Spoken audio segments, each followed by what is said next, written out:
السلام علیکم ورحمۃ اللہ وبرکاتہ، الحمدللہ والصلاة والسلام علی رسول اللہ، اما بعد۔ پارہ نمبر 23 سورہ یاسین سے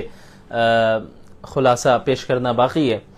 سورہ یاسین کی ابتدا میں اللہ کے نبی صلی اللہ علیہ وسلم کی نبوت کو اللہ تعالیٰ نے ثابت کیا ہے کہ انک لمن المرسلین، کہ یقیناً آپ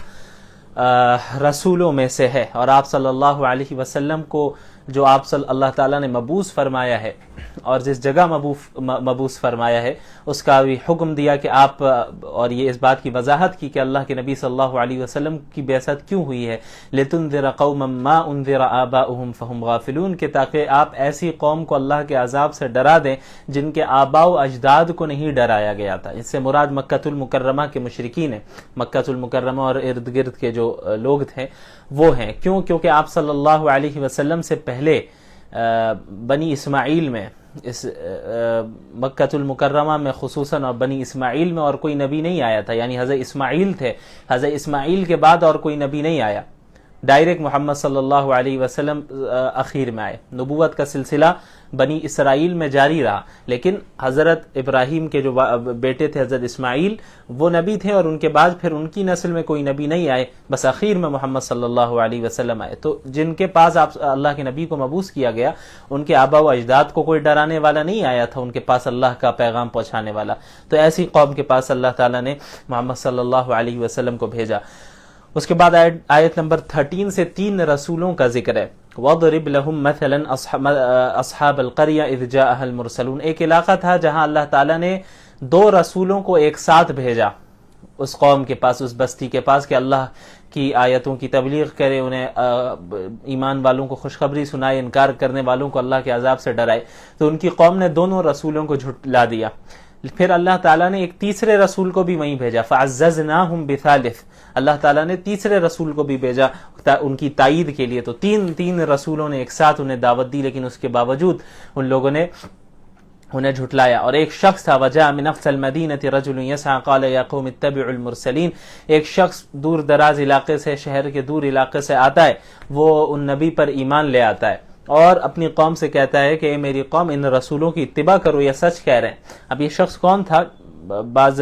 روایات سے پتہ چلتا ہے کہ ان کا نام حبیب بن اسماعیل تھا، یہ بڑھئی کا کام کیا کرتے تھے۔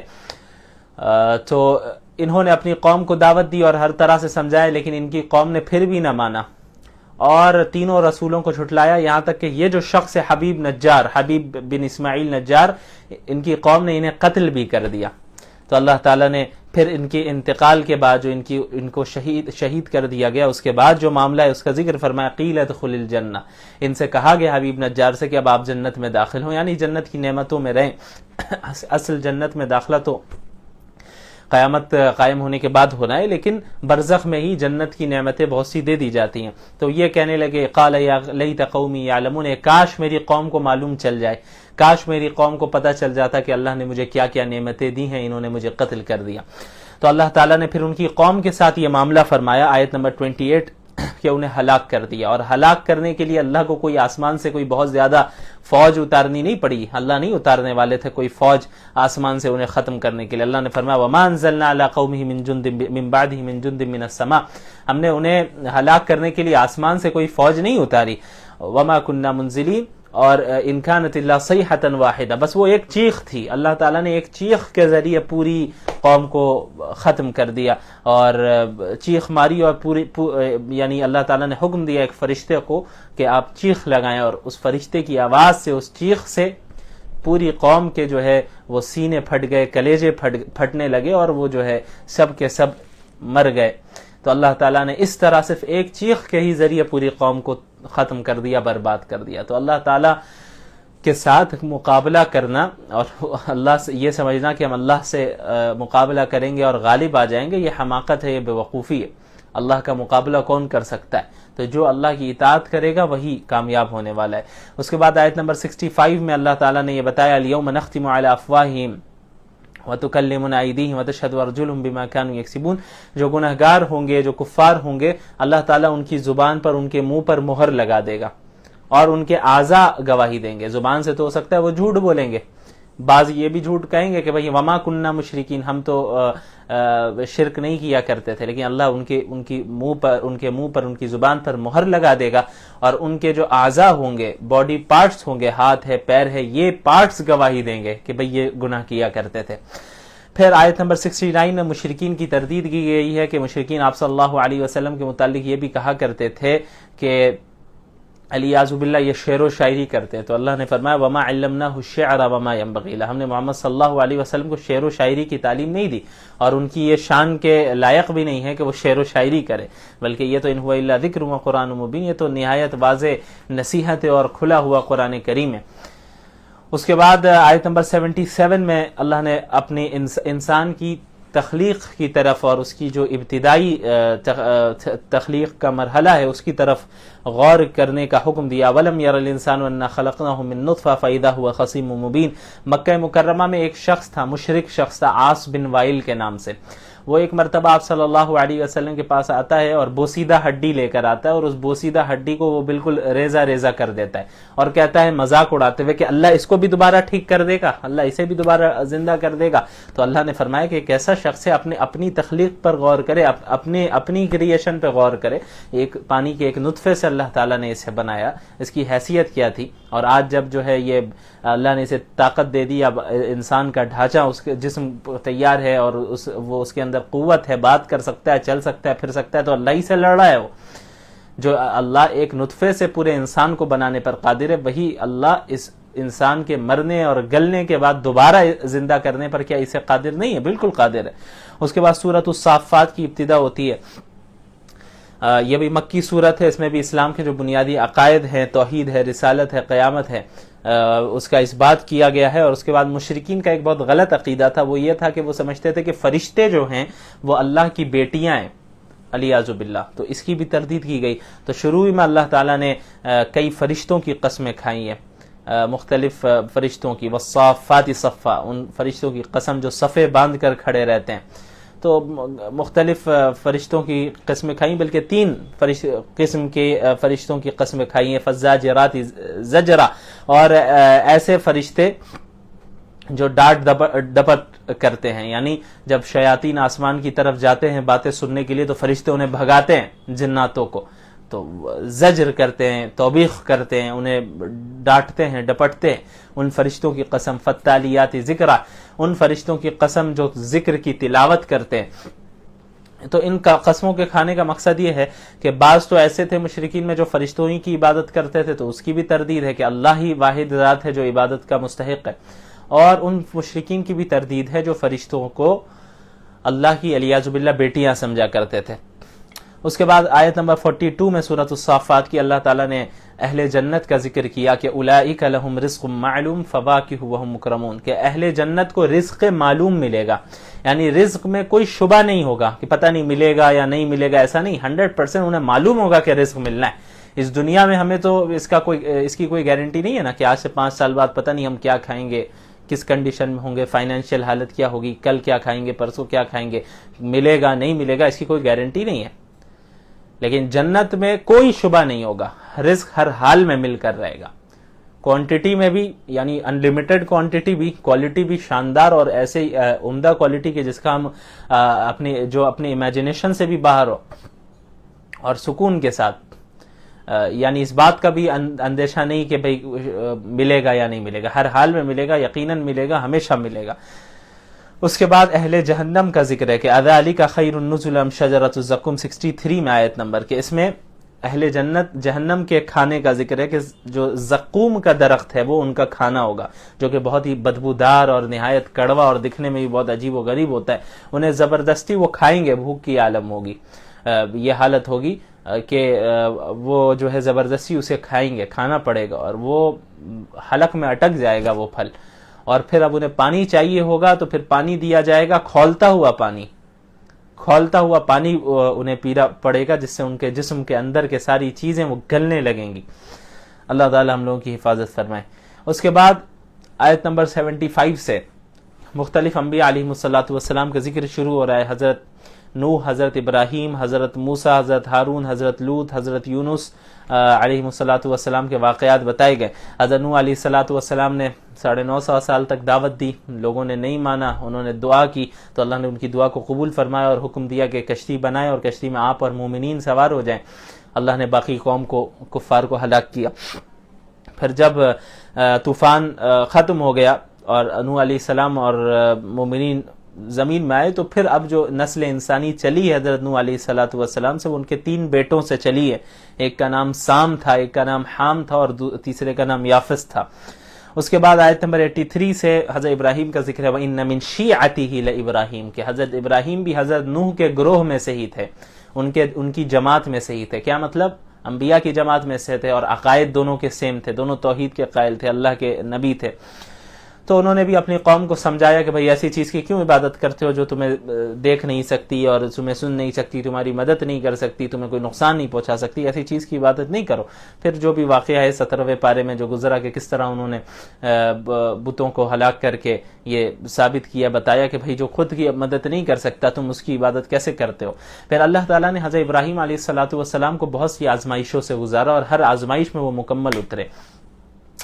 یہیں ایک اور آزمائش کا ذکر آیت نمبر 102 میں، فلما بلغ معه السعی، حضرت ابراہیم علیہ السلام کی دعا تھی کہ اللہ تعالیٰ انہیں اولاد عطا فرمائے، تو اللہ تعالیٰ نے حضرت اسماعیل علیہ الصلاۃ والسلام سے جو انہیں نوازا، اور جب حضرت اسماعیل اتنے بڑے ہو گئے کہ اب چل پھر رہے تھے حضرت ابراہیم کے ساتھ، تو اس وقت حضرت ابراہیم کو خواب کے ذریعے اللہ تعالیٰ نے حکم دیا کہ آپ حضرت اسماعیل کو ذبح کریں۔ خواب میں انہوں نے دیکھا کہ حضرت اسماعیل کو ذبح کر رہے ہیں۔ اچھا یہ یاد رکھیے گا کہ انبیاء علیہم الصلاۃ والسلام کے جو خواب ہوتے ہیں وہ بھی وحی ہوتے ہیں،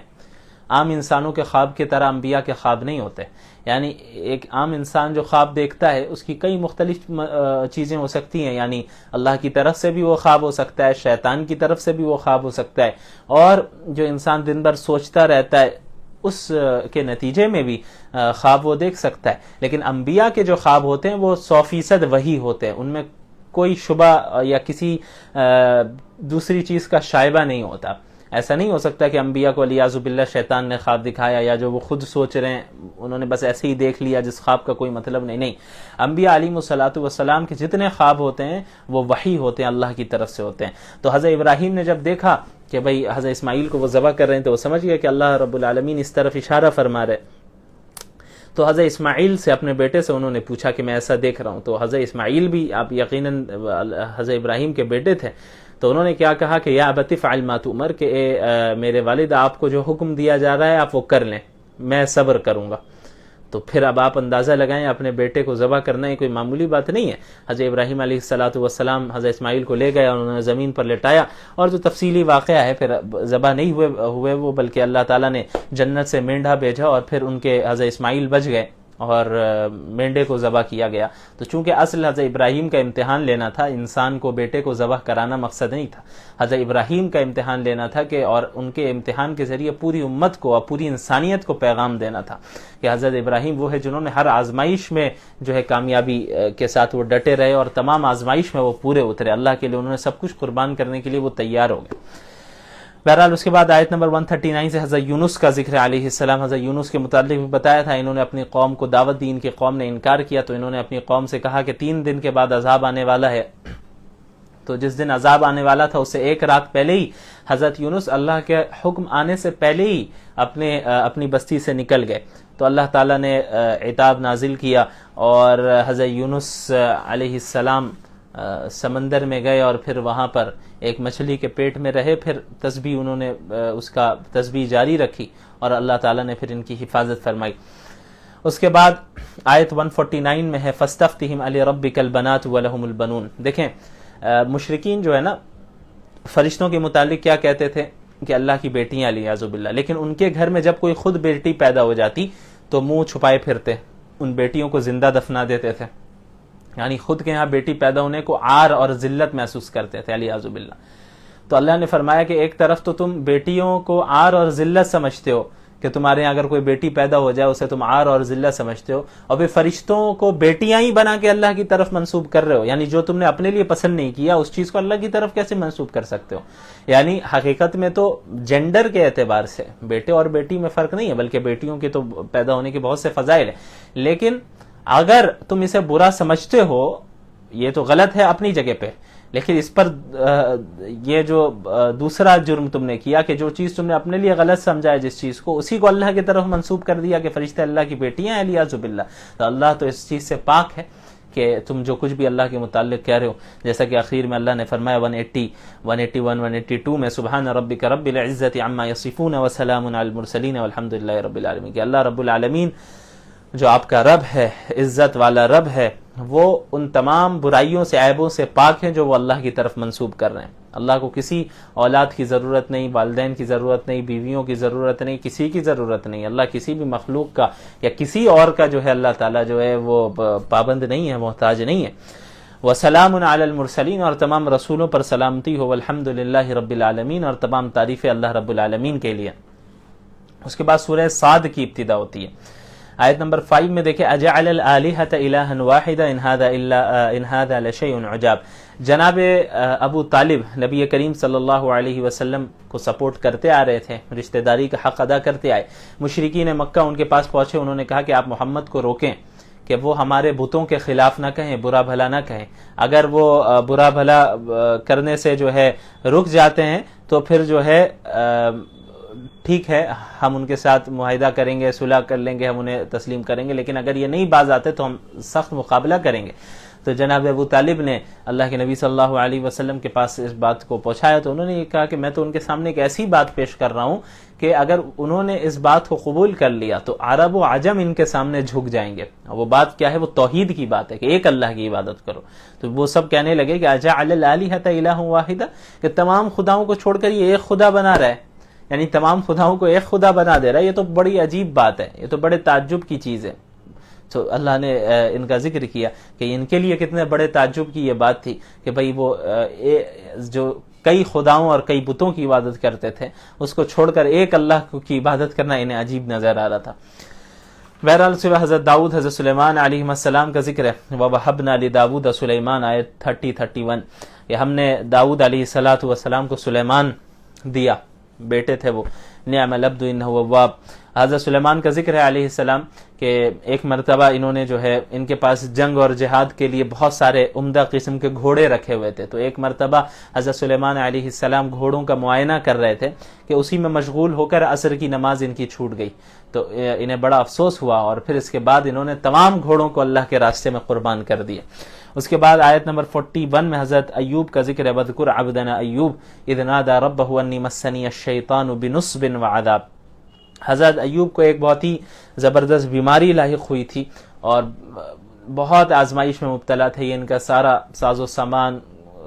گھر بار سب کچھ ختم ہو چکا تھا، اب بیماری میں مبتلا تھے، اور ان کی یہاں ان کی شفا کا بیان ہو رہا ہے۔ حضرت ایوب علیہ السلام نے یہ اللہ سے دعا کرتے رہے، صبر سے کام لیتے رہے، پھر اللہ تعالیٰ نے انہیں حکم دیا کہ آپ زمین پر اپنا پاؤں مارے، وہاں سے چشمہ نکلے گا، تو وہاں سے چشمہ جاری ہوا پانی کا، تو اللہ تعالیٰ نے حکم دیا کہ اسی پانی کو پئیں اور اس سے جو ہے آپ نہائیں بھی، انشاءاللہ جو ہے اس سے یقیناً آپ کو صحت ملے گی۔ تو اللہ تعالیٰ کے حکم سے وہ بیماری کی حالت سے ٹھیک ہو گئے، یعنی انہیں صحت مل گئی۔ لیکن ایک مرتبہ ہوا یوں کہ ان کی جو اہلیہ تھیں حضرت ایوب علیہ السلام کی، وہ بہت مخلص تھیں اور بہت ان کی دیکھ ریکھ اور خیال رکھا کرتی تھی، تو اب کئی سالوں سے جو ہے یہ بیمار تھے، تو شفا انہیں نہیں مل رہی تھی، تو بہت پریشان تھی۔ تو اچھا، یہ جو میں ایک واقعہ بتا رہا ہوں ابھی، اس میں مختلف اقوال ہیں مفسرین کے، بعض نے اور بھی واقعات بتائیں۔ ہوا یہ کہ حضرت ایوب کی اہلیہ کے پاس شیطان ایک طبیب کی شکل میں آیا، ڈاکٹر کی شکل میں، اور اس نے یہ کہا کہ دیکھو میں شفا دے دوں گا اس کو، میں ٹھیک کر دوں گا، لیکن جب یہ ٹھیک ہو جائے، شرط یہ ہے کہ اسی وقت میں اس کا علاج کروں گا، جب یہ ٹھیک ہو جائے تو تمہیں یہ کہنا ہے کہ ڈاکٹر نے شفا دی ہے، طبیب نے شفا دی ہے۔ ایک واقعہ تو یہ بیان کیا جاتا ہے، مفسرین نے بیان کیا، اس کے علاوہ اور بھی واقعات ہیں جو اس آیت کی تفسیر میں بیان کیے گئے ہیں۔ بہرحال میں ابھی یہاں پہ ایک ہی بتا رہا ہوں۔ تو حضرت ایوب کی جو اہلیہ تھی وہ حضرت ایوب کے پاس آئی اور انہوں نے انہیں بتایا کہ کہ یہ معاملہ ہے، تو حضرت ایوب ناراض ہو گئے کہ یہ تو شیطان ہمیں شرک میں مبتلا کرنا چاہ رہا ہے، کیونکہ شفا دینا تو یہ اللہ کا کام ہے. یعنی وہ ڈاکٹر طبیب نہیں تھا وہ، بلکہ شیطان تھا. وہ آیا تھا اس لیے کہ ہم شفا کی نسبت شیطان کی طرف کر دیں، ڈاکٹر کی طرف کر دیں، حالانکہ شفا دینا یہ کون دیتا ہے؟ اللہ دیتا ہے. تو حضرت ایوب بہت ناراض ہو گئے ان کی اہلیہ پر کہ کیوں ایسا معاملہ کیا. تو انہوں نے کہا کہ اگر میں ٹھیک ہو گیا تو تمہیں 100 کوڑے ماروں گا میں. حضرت ایوب علیہ السلام نے یہ کہا اس وقت غصے میں. تو بعد میں جب حضرت ایوب علیہ السلام ٹھیک ہو گئے تو اب انہیں جو ہے وہ بڑے تردد میں پڑ گئے کہ اب میں کیا کروں. یعنی میں نے تو قسم بھی کھائی ہے کہ میں 100 کوڑے ماروں گا بیوی کو، تو اگر میں نہیں مارتا ہوں تو پھر میں تو قسم توڑنے والوں میں ہو جاؤں گا، جو کہ صحیح نہیں ہے. اور دوسری طرف اگر میں ماروں تو پھر یہ میری مخلص بیوی ہے، اسے میں کیوں تکلیف پہنچاؤں، اسے تکلیف پہنچانا بھی تو صحیح نہیں ہے میرے لیے، تو اب میں کیا کروں. تو یہ وفادار بیوی ہے. تو اللہ تعالیٰ نے انہیں کہا کہ وَخُذْ بِيَدِكَ ضِغْثًا فَاضْرِب بِهِ وَلَا تَحْنَثْ إِنَّا وَجَدْنَاهُ صَابِرًا نِعْمَ الْعَبْدُ إِنَّهُ أَوَّابٌ. اللہ تعالیٰ نے ایک ہیلا انہیں بتایا، وہ یہ کہ آپ 100 چھوٹی چھوٹی لکڑیاں لے رہے، 100 چھوٹی چھوٹی لکڑیاں لے لیں اور پھر سب سے ایک بار میں ہلکا سا یوں آپ مار دیں، آپ کی قسم پوری ہو جائے گی. تو اللہ تعالیٰ نے فرمایا کہ انا وجدناہ صابرا، ہم نے حضرت ایوب علیہ السلام کو صبر کرنے والا پایا. نعم العبد، کیا ہی بہترین وہ بندے تھے. انہ اواب، اور وہ یقیناً اللہ کی طرف بار بار لوٹنے اور رجوع کرنے والے تھے. اس کے بعد سورۃ الزمر کی ابتدا ہوتی ہے. زمر میں 2 گروہوں کا ذکر ہے، اہل جنت اور اہل جہنم کا، اس لیے اس سورت کو زمر کہتے ہیں. زمر گروہ کو کہا جاتا ہے، گروپ کو. تو اس میں مشرکین کا غلط عقیدے کی تردید ہے. سب سے پہلے کہ مشرکین دیکھیں ایک اللہ پر ایمان رکھتے تھے، لیکن وہ یہ سمجھتے تھے کہ اس اللہ نے پوری کائنات کو بنایا، لیکن کائنات کو چلانے کا جو نظام ہے، مختلف سسٹمز کو، مختلف چیزوں کے مختلف نظام کو مختلف چھوٹے چھوٹے خداؤں کے حوالے کر دیا اللہ نے. تو وہ کہتے ہیں کہ ہم ان چھوٹے خداؤں کی عبادت اس لیے کرتے ہیں، ان بتوں کی، چھوٹے خداؤں کی عبادت اس لیے کرتے ہیں تاکہ یہ اصل اللہ کی طرف تقرب کا ذریعہ بنے، یہ وسیلہ بن جائے ہمارے لیے، اور یہ سفارشی بن جائے اللہ کے یہاں، اس لیے ہم ان کی عبادت کرتے ہیں. تو اللہ تعالیٰ نے ان کی تردید کی کہ یہ کیسا بکواس عقیدہ ہے کہ اللہ نے پوری کائنات کو بنایا اور اللہ ہی یقیناً پوری کائنات کو چلا رہا ہے، اللہ کسی اور چھوٹے خداؤں کا محتاج نہیں ہے، لہٰذا دعا بھی صرف اللہ سے مانگنی ہے، اللہ سے تقرب ڈائریکٹ حاصل کرنا ہے. اس کے بعد اخیر میں اللہ نے فرمایا آخری صفحے میں فمن شرح اللہ صدرہ للاسلام فهو علی نور من ربہ، کہ اللہ تعالیٰ جب کسی شخص کے سینے کو اسلام کے لیے کھول دیتا ہے تو وہ اللہ کی جانب سے ایک نور پر ہوتا ہے، ایک روشنی پر ہوتا ہے، اس روشنی سے وہ حق اور باطل کے درمیان تمیز کر پاتا ہے. اس کے بعد آیت نمبر 29 میں اللہ تعالیٰ نے ایک موحد یعنی ایک اللہ پر ایمان لانے والا اور مشرک جو کئی سارے خداؤں کو پوجتا ہے اس کے درمیان جو ہے فرق بتایا مثال کے ذریعے. ضرب اللہ مثلا رجلا فیہ شرکاء متشاکسون ورجلا سلما لرجل هل یستویان مثلا. اب ایک غلام ہے، ایک ایسا غلام ہے، ایک ایسا سلیو ہے جس کو کئی سارے لوگوں نے مل کر خریدا ہے. جب سلیوری کا دور تھا تو ایسا بھی ہوتا تھا کہ ایک شخص نے ایک غلام کو خود ہی خریدا، یا 2-4 لوگ مل کر ان لوگوں نے ایک غلام کو خریدا ہے. تو اللہ نے مثال دی کہ ایک ایسا غلام ہے جس کے کئی سارے مالک ہو، ایک سے زائد مالک ہو، تو وہ غلام پریشان رہتا ہے، اس کو ذہنی سکون نہیں ملتا. کبھی اس مالک کی بات سن رہا ہے، کبھی اس مالک کی بات سن رہا ہے، کبھی اس کی بات سن رہا ہے، اس کا بھی خیال رکھو، اس کا بھی خیال رکھو، اس کا بھی خیال رکھو. لیکن وہ غلام جس کا مالک صرف ایک ہے تو اسے زیادہ پریشانی اور زیادہ ٹینشن نہیں ہوتا، بس وہ ایک مالک جو کہہ رہا ہے اس کو وہی ماننا ہے، بس اسی کا خیال رکھنا ہے، اسی کی بات سننی ہے. تو یہی فرق ہے ایک مشرک اور مومن میں. ایک مشرک جب ایک سے زائد خداؤں کی عبادت کرتا ہے تو وہ پریشان رہے گا کہ بھائی کبھی اس خدا کی بات مان رہا ہے، کبھی اس کے سامنے جھک رہا ہے، کبھی فلاں دیوی کے سامنے جھک رہا ہے، کبھی فلاں شخص کے سامنے جھک رہا ہے، کبھی فلاں بت کے سامنے جھک رہا ہے، کبھی اس کو خوش کرنے کی کوشش کر رہا ہے، کبھی اس کو خوش کرنے کی کوشش کر رہا ہے، کبھی اس کو خوش کرنے کی کوشش کر رہا ہے. لیکن جو مومن ہے، موحد ہے، جو ایک اللہ پر ایمان رہتا ہے، وہ صرف ایک اللہ کی اطاعت کرتا ہے، اسے کوئی پرواہ نہیں ہے، کوئی فکر نہیں ہے پوری دنیا جو کر رہی ہے کرتے رہے، جو کچھ کہتے رہے، اسے تو بس ایک اللہ کو راضی کرنا ہے، وہ بس ایک اللہ کا غلام ہے. وہ ایک اللہ جو حکم دے گا بس اسی کی ماننا ہے، اسی کی سننا ہے. 10 لوگوں کی طرف جانا نہیں ہے، 10 لوگوں کے سامنے نہیں جھکنا ہے. موحد جو ہے وہ صرف اللہ کے سامنے جھکتا ہے. تو یہ بہت ہی بہترین مثال اللہ تعالیٰ نے دی. اس طرح 23ویں پارے کا خلاصہ مکمل ہوا. جزاکم اللہ خیرا وآخر دعوانا الحمد للہ رب العالمین والسلام علیکم ورحمۃ اللہ وبرکاتہ.